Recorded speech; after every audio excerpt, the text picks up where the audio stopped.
せるものなら声上げて泣いてみたいの思いきり、いさり火よりも小さな明かり、消された悲しみ誰が知る。ああ月ぬ未練の函館、函館ブルース。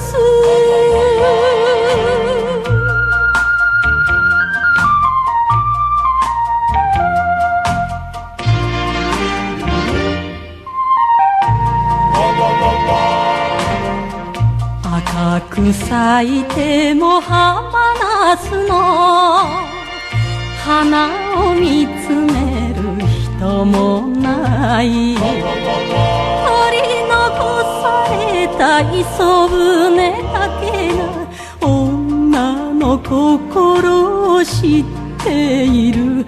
ああ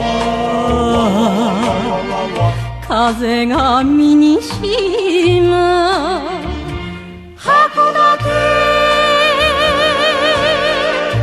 函館ブルース。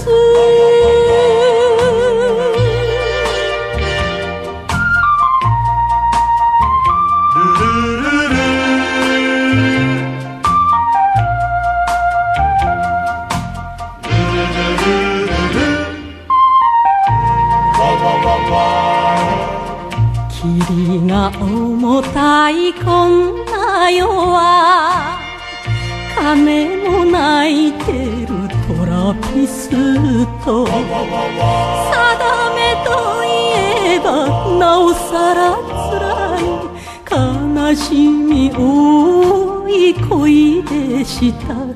ああ月ぬ恨みの